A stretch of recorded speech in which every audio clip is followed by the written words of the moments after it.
So it's great to have you all here. We have 60 people in the room, which is great, knowing that there is something else going on at the same moment.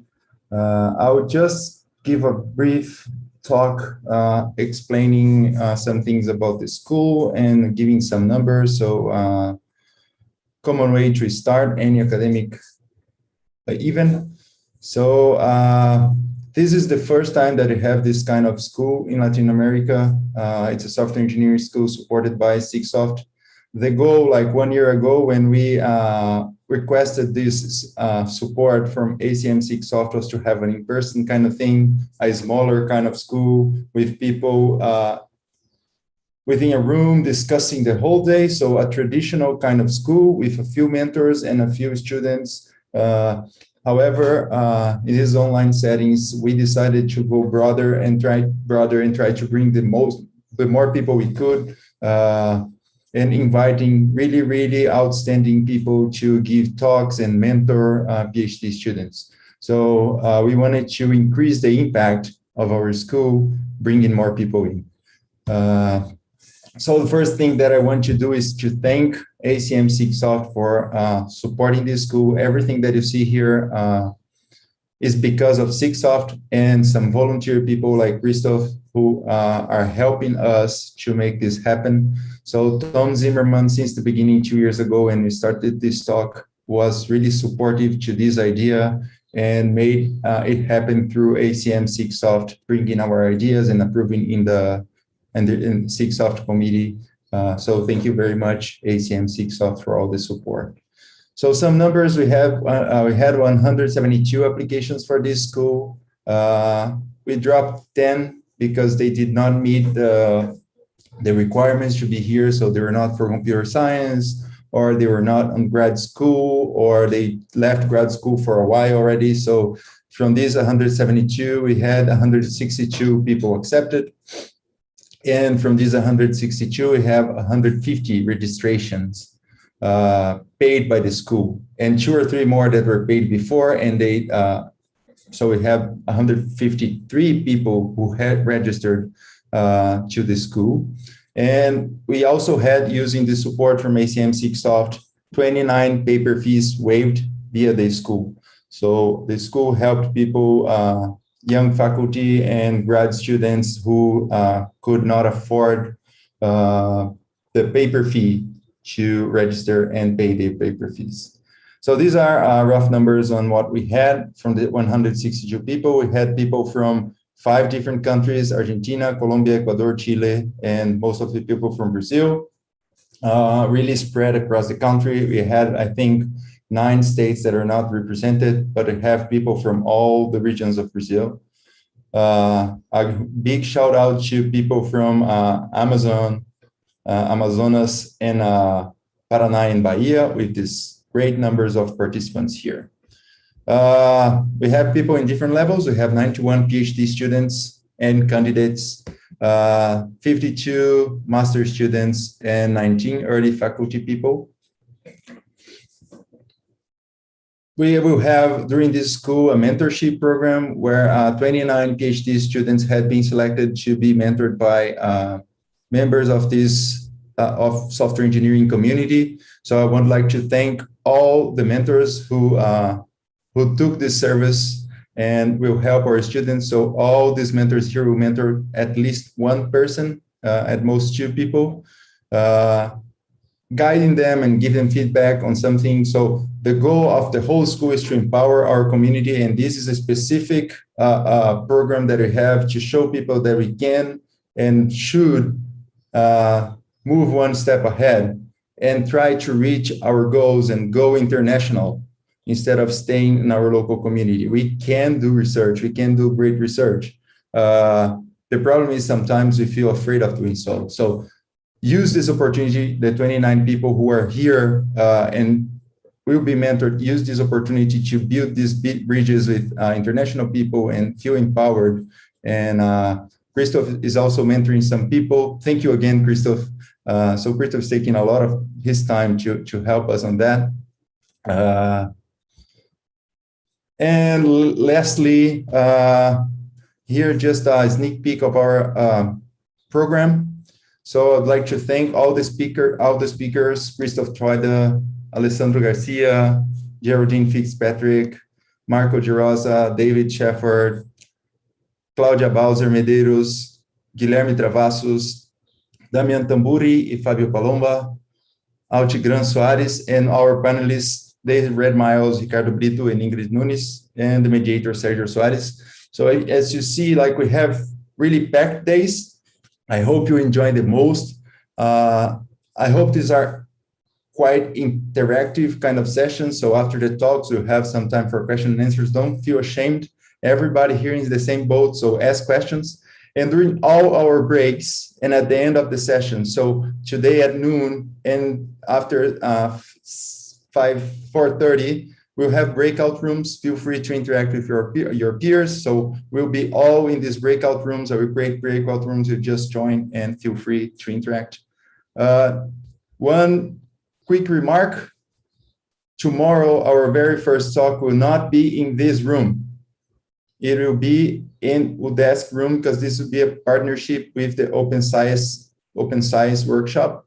So we'll have this talk about open science ecosystem, which will be on their room. So we go there and we come back here. So just look at the program and the email that you got and join their room for this amazing keynote by Claudia Bowser.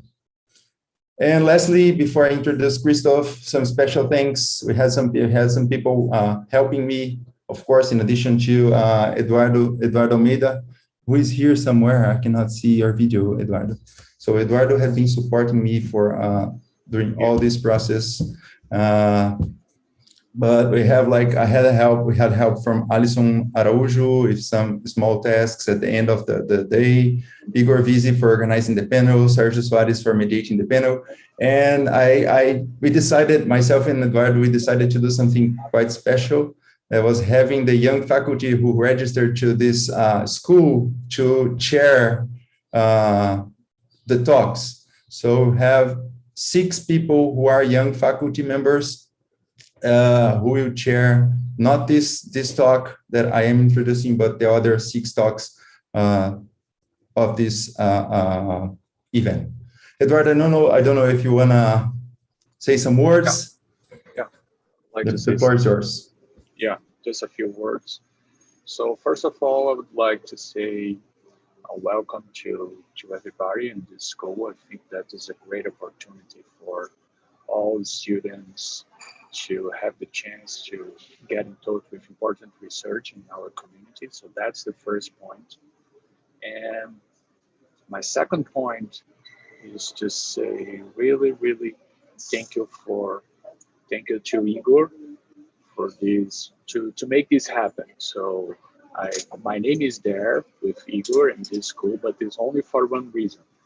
I submit a proposal to the steering committee to host a kind of small software engineering event like this one. And the PC chair said, we have another proposal here. Igor did a great job with a great proposal, so take a look at that. So I saw the proposal and I said, okay, I give up. So, and Igor, as a nice guy, he invited me to join this special event. So all of the results of this event is part of his effort. So he put a lot of effort. He sent 100 of emails to different people in our community, and I was there trying to don't interrupt his work. So that was my job at this summer school. So that was my job. So it's 100% Igor work on this, and I would like to say thank you to Igor again. You did a great work, and I'm sure that the students will love this 2 days in our event. Okay, so enjoy and have great questions. Able to make great partnerships with different researchers, and again, take this time to make your connection. Welcome to the school, and thank you again. So I stole your time, Christoph. So I'll just introduce you really briefly. So Christoph Treude, it's a pleasure to introduce you. So I've been working with Christoph for a while. I met him on my PhD defense.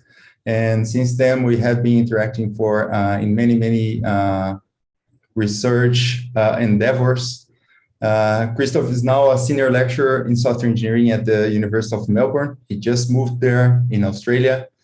So he's in the University of Melbourne, but he's not able to move there. I don't know if you're talking about this later, but he's still in Adelaide. So he received his PhD in computer science from University of Victoria in Canada in 2012. And his research is focused on advancing collaborative software engineering through empirical studies and innovation of tools and processes that explicitly take the wide variety of artifacts available in software repositories into account. He is a great guy. He authored a lot of papers. I have to tell that some of them are really good.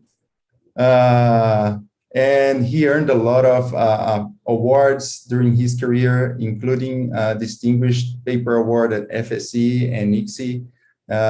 So Christoph, I will not say anything else. I'll just say that you are a great researcher, and I'm always seeking to have you around me because you are a great influence for my research. So it's more than a pleasure to have you here talking about how to publish, where to publish.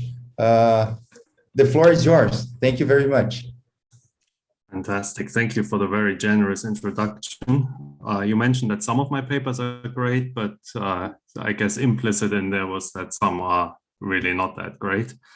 The ones with me are amazing, I would say. Yeah, I was going to ask how that relates to the ones that we've co-authored.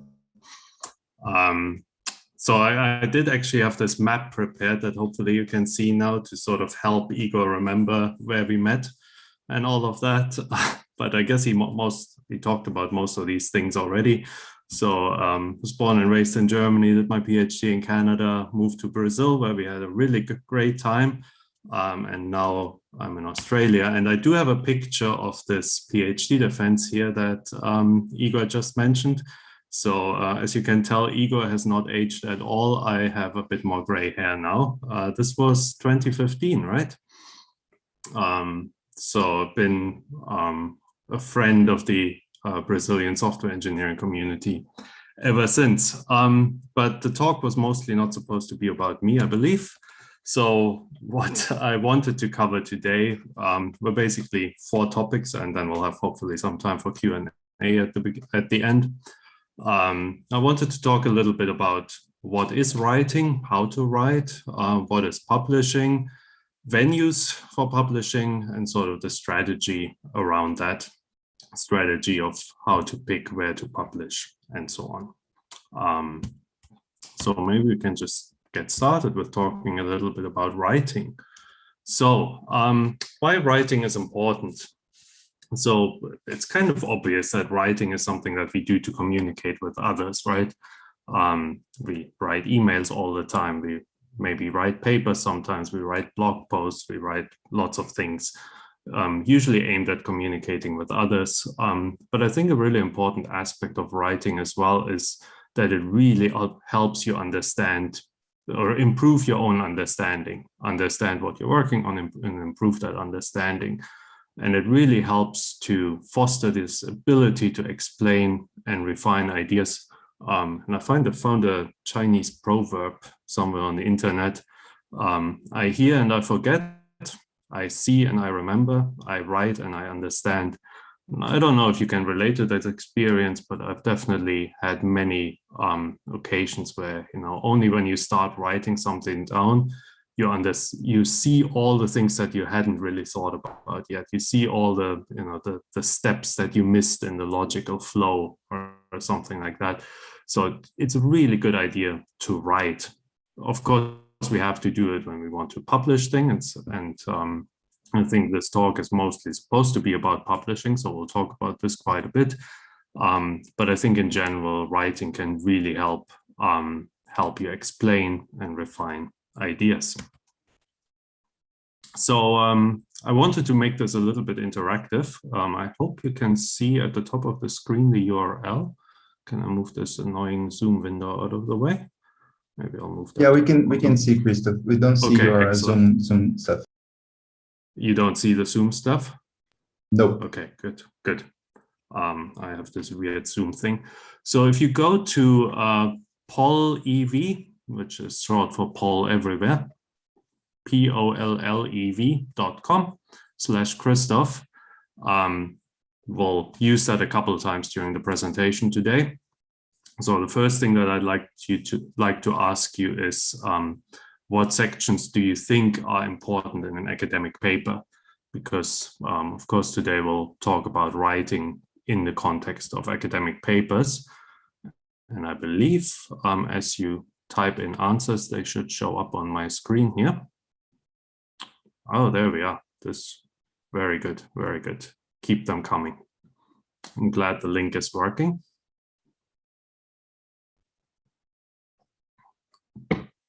Okay, I see lots of good things there already.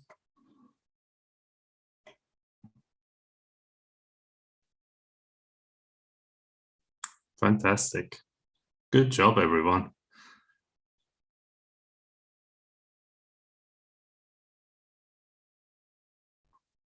That's a great thing talking to a Brazilian audience. There's always so much interaction.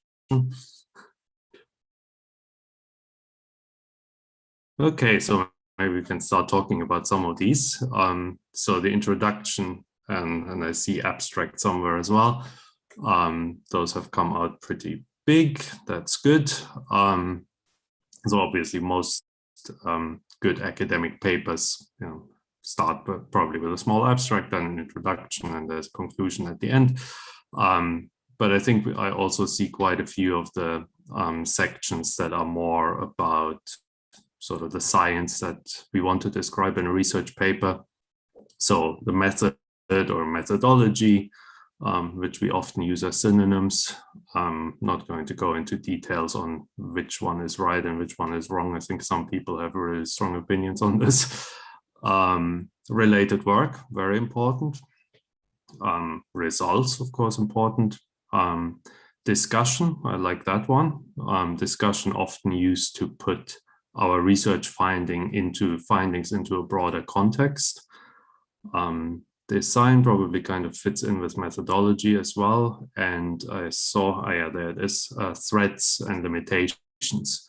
So it's also super important to be aware of sort of the limitations of the kind of work that we've done. Cool, this is really interesting. I believe the PowerPoint version that I'm using should automatically keep a copy of this. I'll share this later with you, Igor. Then you can hopefully find a way to share this with the participants as well. The reason that I asked this particular question was I thought it was going to be a good lead-in. Can I go to the next slide here? Yes, I can. To some advice on writing good research papers, and this is not actually my advice, this is from Mary Shaw, who's a professor at Carnegie Mellon University in the US. She published a really good tutorial on how to write good software engineering papers. I believe the link is also somewhere in my slide deck here. But if you want to look it up, it's basically just called Writing Good Software Engineering Papers, I believe, and it was a tutorial at ICSE in 2003. But of course, how to write good papers hasn't really changed that much from 2003 to now. And what I liked about the way that she talks about writing good software engineering papers in this case was that she really limits it to those three main questions. What's your contribution? What's your new result? And why should the reader believe you? So if you manage to cover those in a research paper, you're a long way there towards having a really good paper.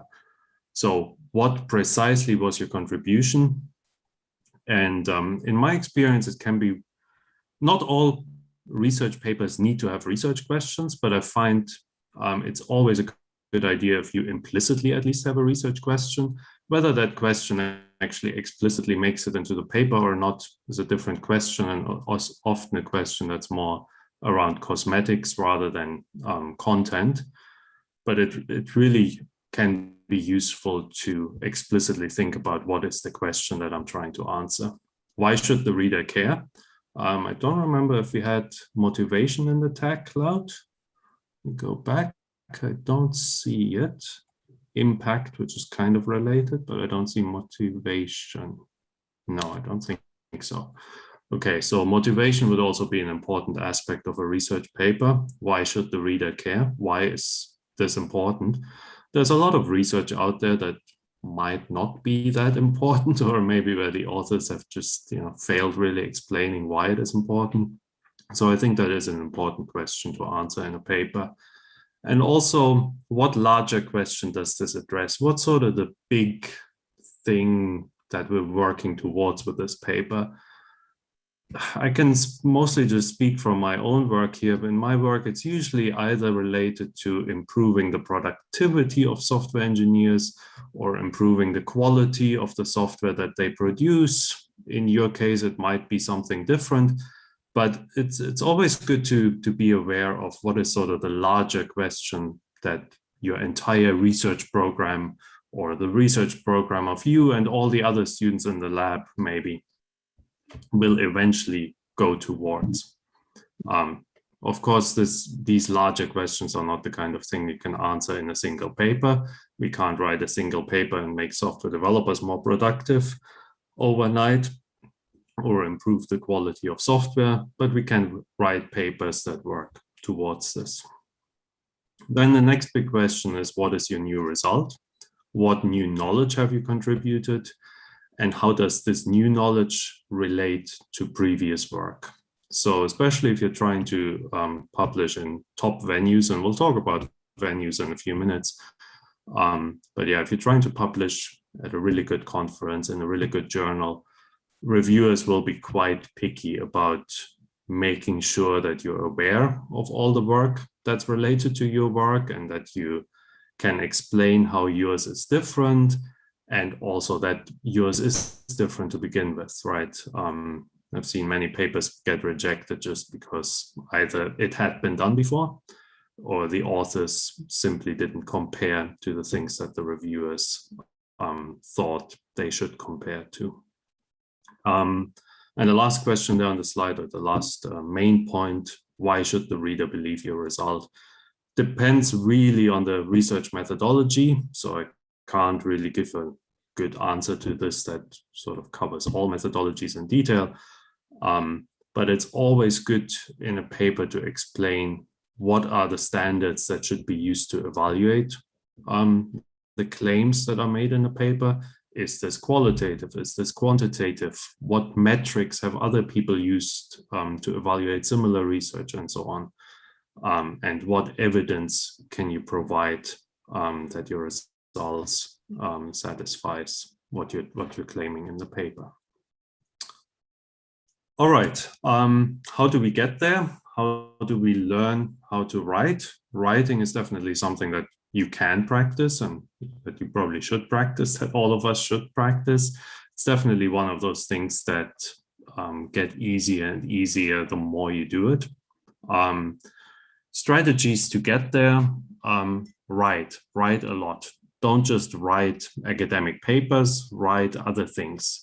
And for all of us, including myself, English is not our native language. So I realized there's sort of this additional barrier there. So also make a point of writing regularly in English if you're planning to submit to English-speaking conferences or journals, because I realize it's easy to sort of fall back onto our mother tongue and just write our diaries and blogs in Portuguese in your case, or in German in my case. So write regularly, write early enough to get feedback.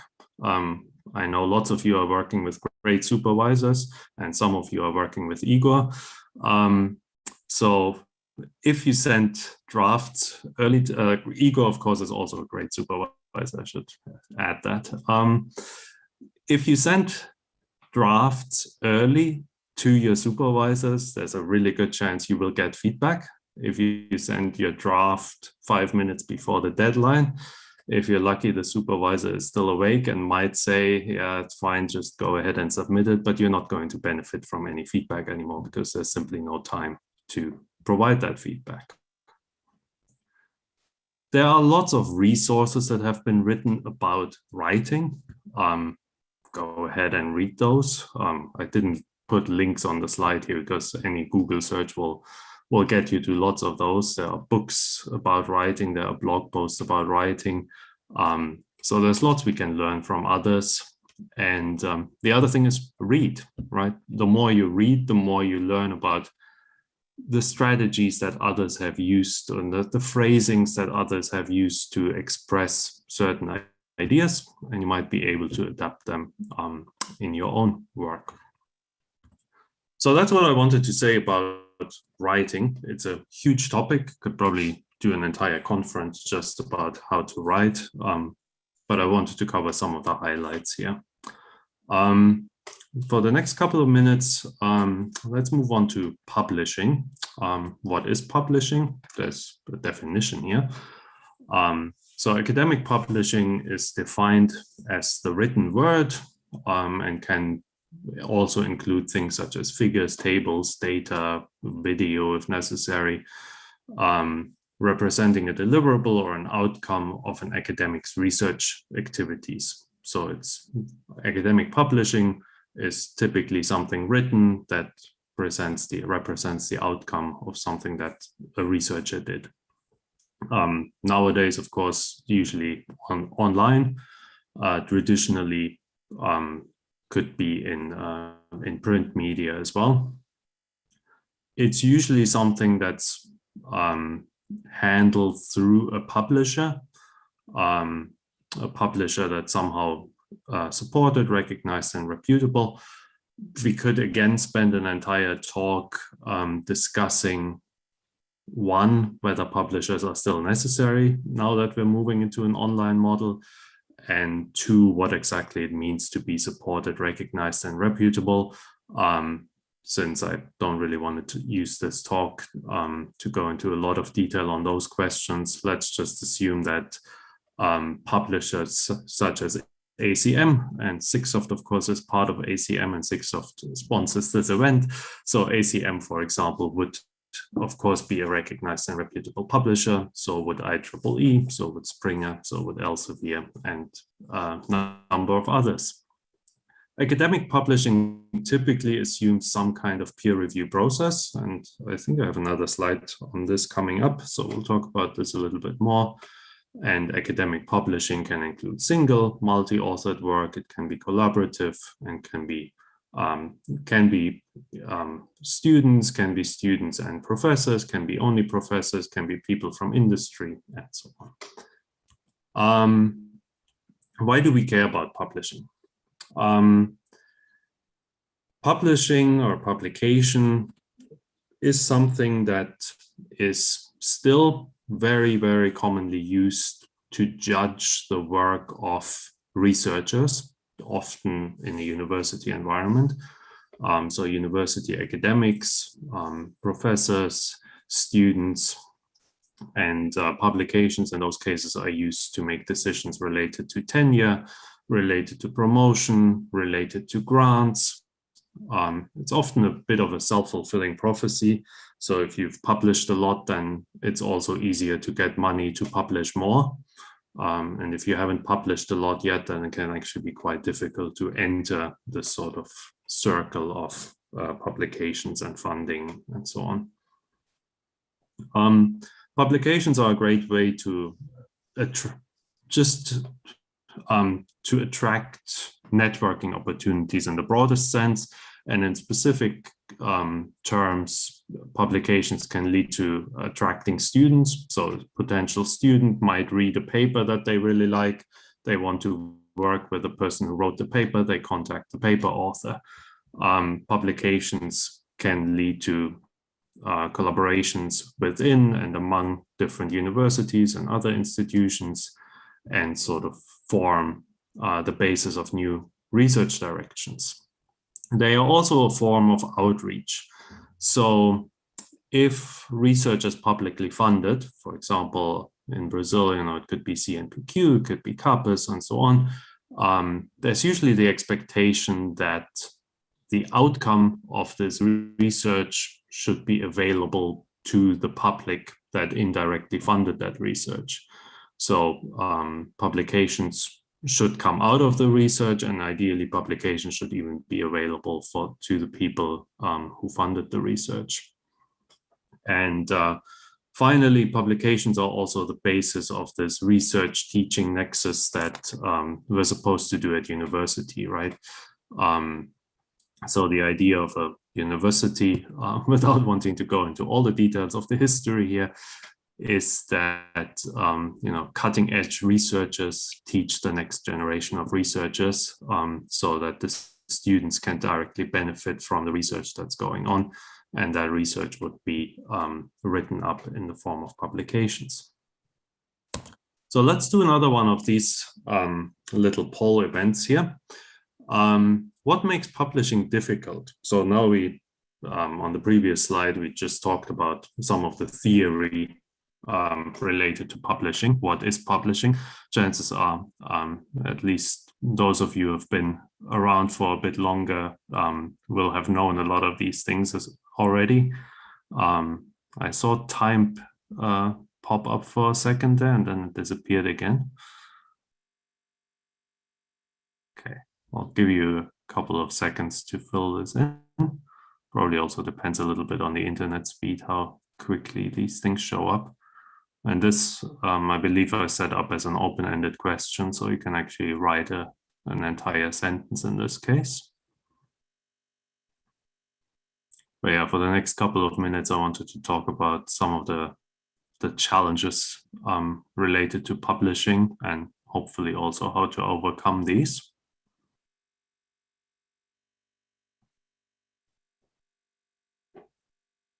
Okay, either the tool is a little bit slow or everybody's become a bit shy. I submitted something, Christoph, and it looks like it's not showing up. Okay. Just go back and forth.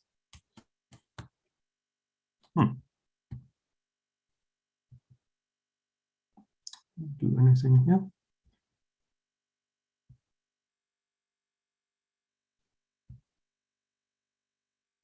Excuse me, we have a comment on Discord server for Christoph. I can collect that for the end. It's okay. Okay, well, we have some comments show up now. Okay, well, guess we just had a bit of a delay there. Time, very good. I'm pretty sure that was the first one on my next slide as well. Very good. And the reviewers. Adversarial reviewer, also known as reviewer 2, yes. Some software engineering communities are very close. That's a good observation there. The writing and the selling. Yeah, that's a good point. Publishing from a third world country. Organizing ideas clearly, yes. That goes back to what I was previously talking about with writing. Money, yeah. Good point. Lack of transparency in reviews. Concurrence, assuming that's concurrence of research projects. Lack of reproducibility, that's a big challenge in our community. Expressing the ideas in the right way. Okay, multiple people have encountered reviewer 2. Finding a relevant research gap. Writing good discussions. Funding. So I think one thing that's supervisor, that was probably one of Igor's students. I think one thing that's coming through here is sort of the writing, the selling of the research. And I guess for better and for worse, that is something that we seem to pay quite a bit of attention to in the software engineering community in particular. In some cases, it's not enough to just have done really good research, really solid, valid research. sometimes there's also the additional requirement to have to sell it, to have to write the story around it well, even though that doesn't ultimately change the research result. Yeah, one could argue that we probably put a bit too much emphasis on the quality of the writing sometimes. On the other hand, organizing ideas clearly is probably always a good thing. Okay, we'll see. We're seeing some repetition here now. That's good. I think if I go to the next slide, if I can, there we are. Yeah, so I had a few of those on here already as well. So lack of time to write and publish. I think we're coming back, we'll come back to that more towards the end of my talk when we talk about strategy. There was some responses related to the cost. It depends a little bit on the venue. We'll talk about this as well. Time, both the time to write, but sometimes it also takes forever to actually get responses. Editors and reviewers, in particular reviewer 2, tend to be quite tired. Interestingly, nobody, at least from what I remember now, talked about too many conferences, workshops, or journals to choose from. So maybe that was not necessarily perceived as a challenge in the audience. It's interesting. Okay, so in the next sort of segment of the talk, just check the time, should probably hurry up a little bit here. In the next segment of the talk, I wanted to briefly talk about sort of what different venues we have that we can publish at, and especially if you have published already, this information is probably not going to be that new. But there's sort of the big distinction, of course, between whether academic papers, the output of our academic writing, whether it's refereed or not refereed, right? Has it gone through peer review? Yes, no. So we're probably, most of us are probably familiar with arXiv, for example, where you can upload academic papers that have not, or maybe not yet, gone through peer review. So there's definitely outlets where we can post papers, where we can publish papers, where we can get quite a bit of audience for papers, for example, through social media, for papers that have not gone through any peer review. So in terms of where to publish, there's sort of this big distinction between, do you want to go for a venue that has peer review or not? In many cases, we do want peer review because peer review is often associated with prestige, it's often associated with quality, which sometimes stands a little bit in contrast with the comments about reviewer 2 that we saw a couple of slides ago. The purpose of peer review in theory is that it gives the reader some confidence that the work is valid and correct, and that it has undergone a certain level of scrutiny. And then we have a bunch of different types of papers. Papers are often classified by the type of venue they are published in. And again, for better and for worse, when people look at your CV, when people look at your list of publications, they will implicitly judge the papers based on the venue that they have been published in, because unfortunately, nobody really has time to read all the papers on Igor's CV, for example. So if I want to, if I need to assess the quality of Igor's research output really quickly, I'll open his CV, I'll scroll to the publication list, and I look at the venues where his work was published. And then implicitly or explicitly, I will have some opinions about these venues already, and I will think that maybe they are really good venues, or maybe they are not so good venues. In the case of Igor, I don't think I'd have a lot to complain about. Something that we'll talk about in a couple of minutes as well is that a lot of venues are good, a lot of conferences are good, a lot of journals are good, but that's not true for everything. Some venues are actually so bad that if you publish there and you put it on your CV, it might actually have a negative impact on you. So then people might look at you and think that, well, if he or she has sunk so low to publish there, it's probably not good work at all. Okay, this is the last one we'll have of those. This one should be really easy to answer. I just want to see what kind of experience the audience already has, and you already know what to do. That's fantastic. And you can give multiple answers in case you have published in several of these. It's interesting. We seem to have a really good balance between the three types of venues there. Slightly favoring conferences over workshops and journals. And a lot of people have submitted somewhere. Cool. All right, I guess the overall trend is going to stay fairly stable.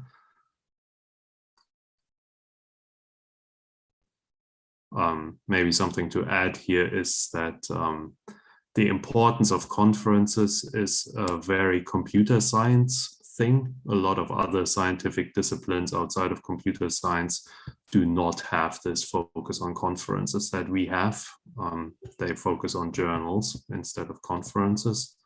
Computer science is fairly unique there. And if you've ever had the pleasure to ask for funding from a source that doesn't just fund computer science, but funds a lot of other research as well, you will have found yourself in a position that you needed to argue why you have so many conference publications on your CV and why you don't publish in real journals like real scientists. So this can be a bit tricky sometimes. Okay, because so many of you have so much experience with publishing already, I'll go through these slides really quickly then. So we basically have these three main venues. There's some other stuff as well, but these are the three main venues, venue types, workshops, conferences, and journals. Workshops are really cool for networking, really cool to meet people. Many of them accept position papers where you can just outline some idea that you want to discuss at the workshop. Some of them have migrated a little bit more towards conferences. And sometimes they even change their type from workshop into conference eventually, where they basically have become mini conferences where the bar for publishing isn't quite as high as it would be for a conference. Conferences at a very high level accept posters, short papers, full papers.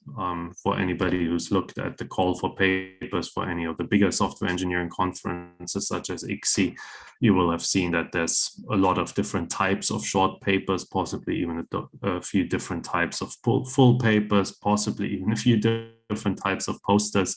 But at a very high level, posters would just be for networking. You're not looking for any other archival benefits there.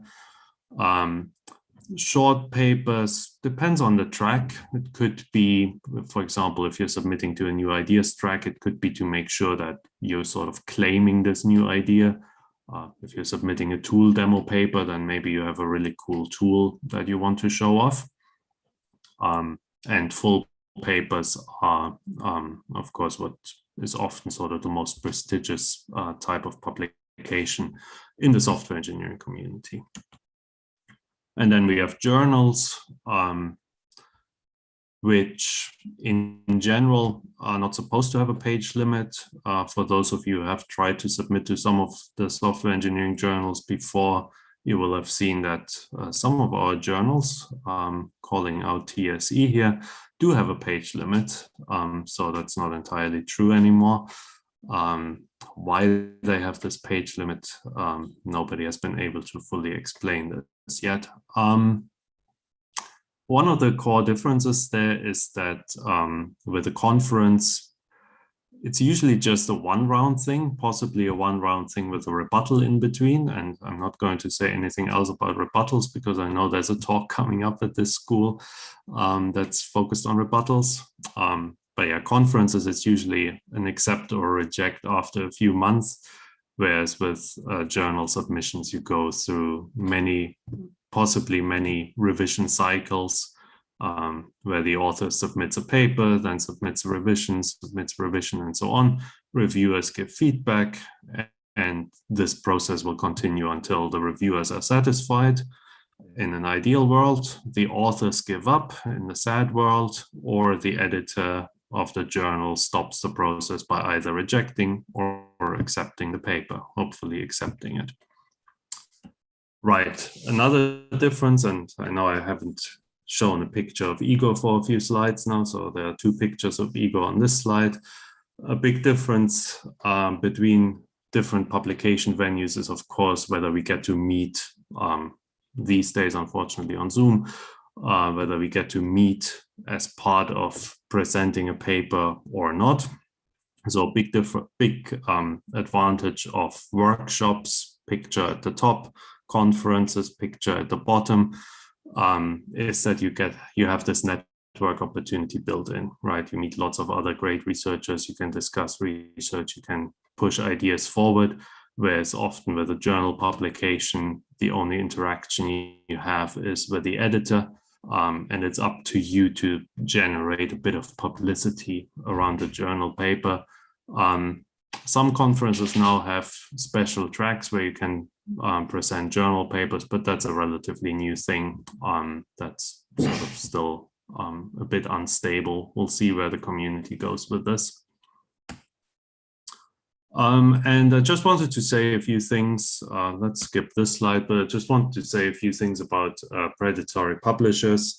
So if you don't have a lot of experience with publishing, or maybe your supervisor doesn't have a lot of experience with publishing in a particular area, maybe there's something to be a bit careful with, and those are predatory publishers.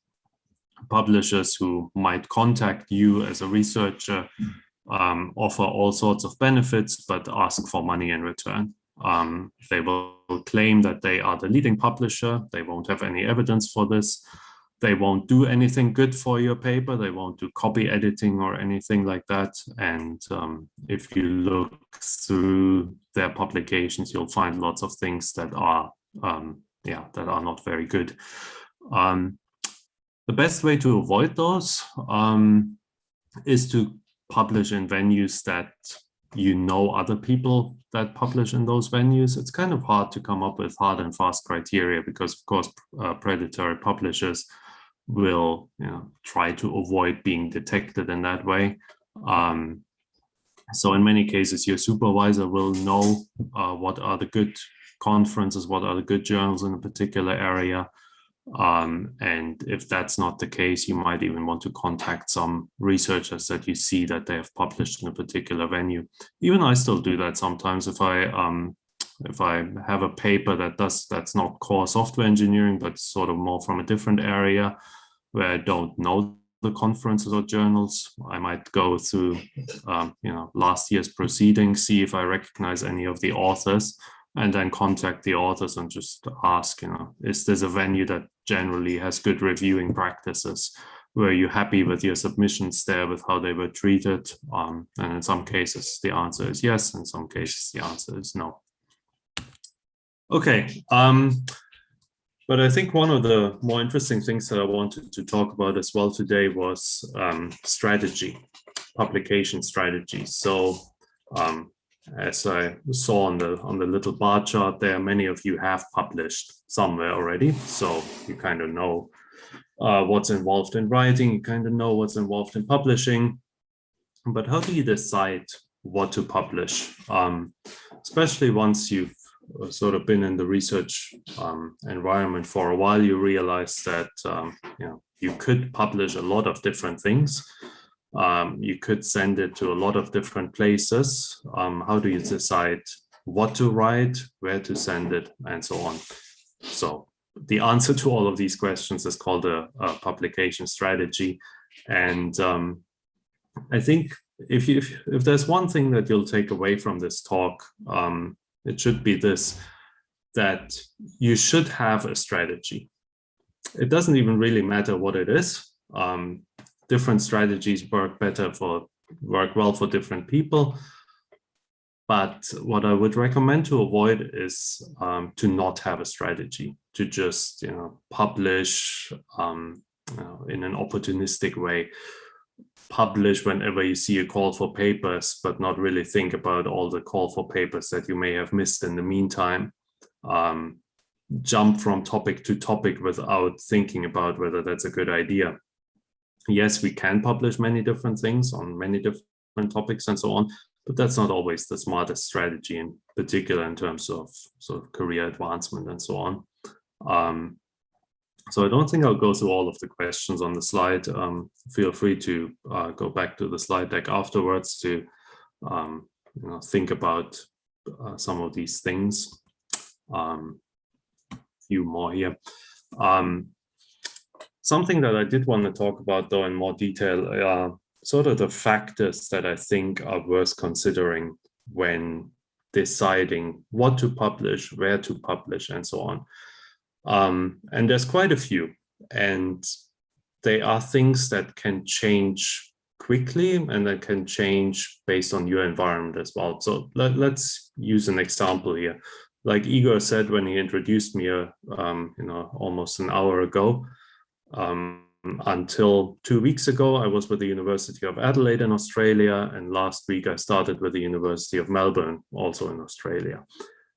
They don't have the same strategies, or they don't sort of encourage the same strategies in terms of publications, even though they are fairly similar universities, not even too far away from each other geographically, in the same country, speaking the same language, and so on. But still, there are some differences that, as an employee, I should be aware of. So, for example, at the University of Adelaide, where I was until a few weeks ago, they care a lot about a particular conference and journal ranking. It's called the core ranking. You may or may not have heard of it. Doesn't really matter. It's basically a ranking system of conferences and journals. Some conferences and journals are ranked A, some of them are ranked B, and so on. University of Adelaide cared a lot about this. University of Melbourne, on the other hand, says, well, we don't want to judge papers based on ranks. We want a little impact statement for every paper. So instead of using ranks that somebody else has defined, now I need to think about how would I write an impact statement about my paper? How would I explain why this paper is important, even though it was only published at a small regional workshop? Now I have the opportunity to do that. So this is one factor to consider, the employer. What does your employer consider important in terms of publications? Some employers, some universities favor journals, even though in computer science, like we said, we tend to go towards conferences. But if your employer still favors journals, then that's probably a good thing for you to do as well. Something else to keep in mind, if you're a bit like me and you like to move around, you might change employers at some point, right? And you want to make sure that your CV looks, has the shape that somebody else might hire you as well, even if they have slightly different priorities. So use an extreme example, right? If your current employer really likes conference papers, it's probably not a good idea to only publish conference papers, because maybe your next employer will want to see some journal papers as well. So you want to keep your options open. Funding agencies, some of them have very strict rules on what should be published and where, and how many papers should come out of a particular grant. Some funding agencies have very strict guidelines related to open access, for example. So that's something to be aware of. And then it might make sense to publish a paper open access that was funded by a particular grant, but the next paper that was not funded by that grant might go to a completely different venue because you don't have that requirement anymore. For the students, some universities have implicit or explicit requirements as to how many papers you should have published in what kind of venues during your master's or PhD. So that's again something to be aware of. Open access we talked about. Rankings, I know in Brazil there's a conference and journal ranking system as well. So if that is something that your employer or potential future employers care about, it's probably something that you should be aware of as well. Another thing, and let's see if I have enough time to talk you through a little example here. Another thing is time, and we talked about this a little bit, that conference submissions tend to result in faster feedback than journal submissions in our field. So after the end of my PhD, I went and did a postdoc for 2 years. During that postdoc in Montreal, in Canada, I basically just worked on one project. Project went really well. We wrote a really nice paper, submitted it once to ICSI. It didn't get in, unfortunately. Submitted it to TSE, Transactions on Software Engineering, well, one of the better journals in software engineering. Journal submissions take a while. Eventually it got in, but in its entirety, in this process of doing the research, trying to publish it at ICSI, eventually publishing it at TSE, took more than 2 years. My postdoc was only for 2 years. So at the end of my 2-year postdoc, I had no publication to show for my postdoc. So I had done something for 2 years and I had nothing to show for it. As a postdoc, that was not a good situation. That's something you want to avoid. So in this case, my time constraint was basically, I was on a fairly short-term contract, a postdoc contract for 2 years. During that time, I should have focused on getting a few additional publications on my CV to make the next steps a bit easier. Instead, I had focused on doing one thing fairly well. I still think it's one of my better papers, and it does unfortunately not have Igor as a co-author. But it took so long to get that paper through the pipeline just because of the venues that we picked, that in the end, for sort of career advancement, that paper has not really been helpful. So just something to think about as well. Career ambitions, networking we talked about, so conferences and workshops offer a lot more networking opportunities than journals. And sometimes it also depends on what priorities your collaborators have. So the last slide that I had was, I wanted to give you a little bit of an overview of what my strategy, and I put it in double quotes because it's not really a strategy, it's just a random mix of bullet points. What sort of my thoughts are behind how I pick what to work on, where to publish, how to publish, and so on. So the overall picture is that I like to work on interesting problems with great people. So if there's a research project that doesn't have at least one of these two things, it's probably something to step away from, right? If it's not something that interests you, that you're really excited about working on, and or there are some great people already working on it, then I wouldn't see a lot of reasons to really work on this. Working with other people, and we didn't really talk about this in detail today, but the vast majority of publications in software engineering are not single author, right? They involve multiple authors. And I find working with other people on publications, it's always an amazing opportunity to learn, because you don't just read about something, you actually do something and you write about it. And after that, you hopefully understand it pretty well. I find it's also a good idea to occasionally step back and reflect a little bit on what your research direction is. And instead of just trying to, publish the same paper over and over again, maybe with, another 5% performance, try to, come up with a new research direction every once in a while. Not for every paper, but maybe every few papers. Another thing, the last bullet point there in the first block, that I find is that one empirical study where you really observe something can result in so many ideas for so many follow-up papers that it's almost always worth doing a really nice, thorough empirical study. And I'll conclude with a few practical considerations then.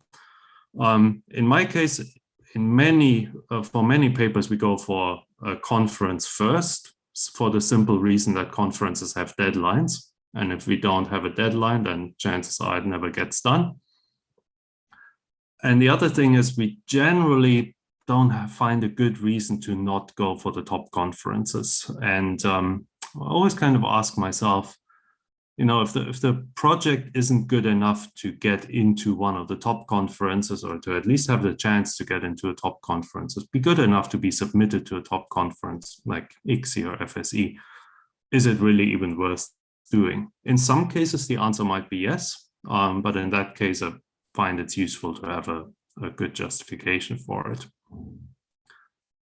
If you're planning to, you know, go into academia, get an academic job, keep an eye on the various rankings that are out there. I find that it's a bit naive to completely ignore them. Set goals. I sort of have a number of papers that I aim for per year. I find that's a useful thing because otherwise you could always go higher. You could always, you know, you can always publish more papers. You can always publish more. And I also like to collaborate a lot. And I think that brings me to the end of my time here. Sorry, Igor, for going over a little bit. I did have a final slide for, if it shows up, for questions, but I don't actually know if we have time for questions or if I should make room for the next speaker. So thanks everybody for listening and for contributing to those online polls. Thank you. Thank you again, Christoph. That was great. It's not a problem that you overflowed your time, but since I stole 10 minutes from you, I took some notes for questions here. So I will start with the questions. We have some comments as well, but I'll just list them at the end. So the first question that we have is from Danilo Monteiro. He wants to know, is like, do you have any recommendations for writing for the industry people? What do you mean by for industry people? If you are an industry person, or if the industry person is the audience? Yeah, I think industry is the audience. Okay. Definitely don't go into a lot of details on methodology and related work and things like that. I find, if you're not familiar with this, the website Never Work in Theory. Igor, you must be familiar with this, right? You can probably pull up the link there. Mm-hmm. Never Work in Theory is an excellent example of how to write academic work, how to write up academic work for practitioners. So this is something done by our wonderful colleague, Greg Wilson, who in his spare time goes through a lot of academic papers and summarizes sort of the key messages from them for an academic audience. I guess that, and I've learned that from him, the key is really to sort of focus on, well, what's the impact, you know, what are the actionable insights of the work, and sort of keep the methodology related work, threats and so on to a minimum for that audience. Okay, so, and we have a question from Ricardo Job. What criteria, I think you answered, but I think you answered that after the question. What criteria do you use to choose where to publish workshop, journals, conferences? I think after the question, you came with a slide on that. Right. Is there anything more specific, like when do I go for workshop, when I go to journal? Is there like a specific hint or a specific timing, whatever? So for conferences and journals, for me personally, it's usually mostly about timing. I like conferences because they have deadlines. I think I mentioned that briefly. Mm-hmm.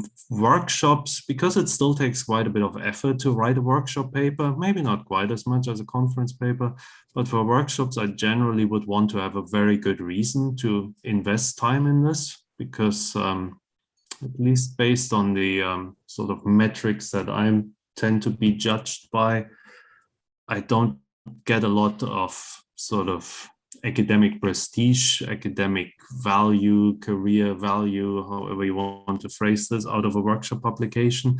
So it's really just about the networking. But in some cases, especially if you want to go into a new research area, that networking is just that important, then it's worth it. Or if you have a specific idea that you think you really want to get out there, maybe a data set that you want to share, something like that, then I think it can be worth going for a workshop. What I've learned to not do anymore is, I think, submit to a workshop just because the workshop exists and it's organized by some nice people that I know. So I don't do that anymore, and I think that's probably a good thing. Yeah, just if you allow me, just to add something, I usually tell my students that when you are new in the field, like you're a new student, it's good to go there to see the faces of the names that you are in contact with. I think that's a good reason, like networking that you mentioned. Put some faces in the papers. I think for networking, workshops are fantastic. I think where I'm a little bit hesitant is those workshops that have turned into mini conferences. Then you end up investing a lot of effort into producing a paper for a mini conference, and you don't get sort of the benefit out of it that you would have gotten if you submitted it to a not mini conference. I think I have another question, and then if you want to pick any of them, I think if we go to 5 more minutes, it's good. So Thiago asked, due to the low acceptance at some conferences, should I publish rejected papers on public sites, such as my personal or group blog, Medium website, or other platforms? What are the benefits or harms of doing this? That's a good question. I think that's something that I'm still not really sure in many situations. I guess a potential harm is if the paper genuinely was not good. I'm not saying, Thiago, that that's the case that's the case with you, obviously. But you know, if you think the paper has serious flaws, then maybe it would be best if the public never knows about this paper. If it's generally good work, and you know, it's sort of the typical situation that it's been rejected because the reviewers didn't understand the motivation or something superficial like that, and we've all seen those reviews, right? Then I think you can definitely benefit from publishing it. I think at the moment, it's in my top 5 on Google Scholar, is a technical report. This was something that years ago we submitted to TSE, crowd documentation, if you want to look it up. We submitted to TSE, didn't make it. We submitted it again somewhere and got a major revision, but it would have been a lot of work, and we ended up never actually getting it ready for a journal. And it's gotten, I have to guess now, definitely triple-digit citations by now. So in some cases, if the idea is good, publish it, put it on archive, put it on the university website, make sure places such as Google Scholar pick it up. Great. So we have 4 questions here, Christoph. I'll let you pick one of them okay. From your poll everywhere. How can I use writing techniques to overcome adversarial reviewers?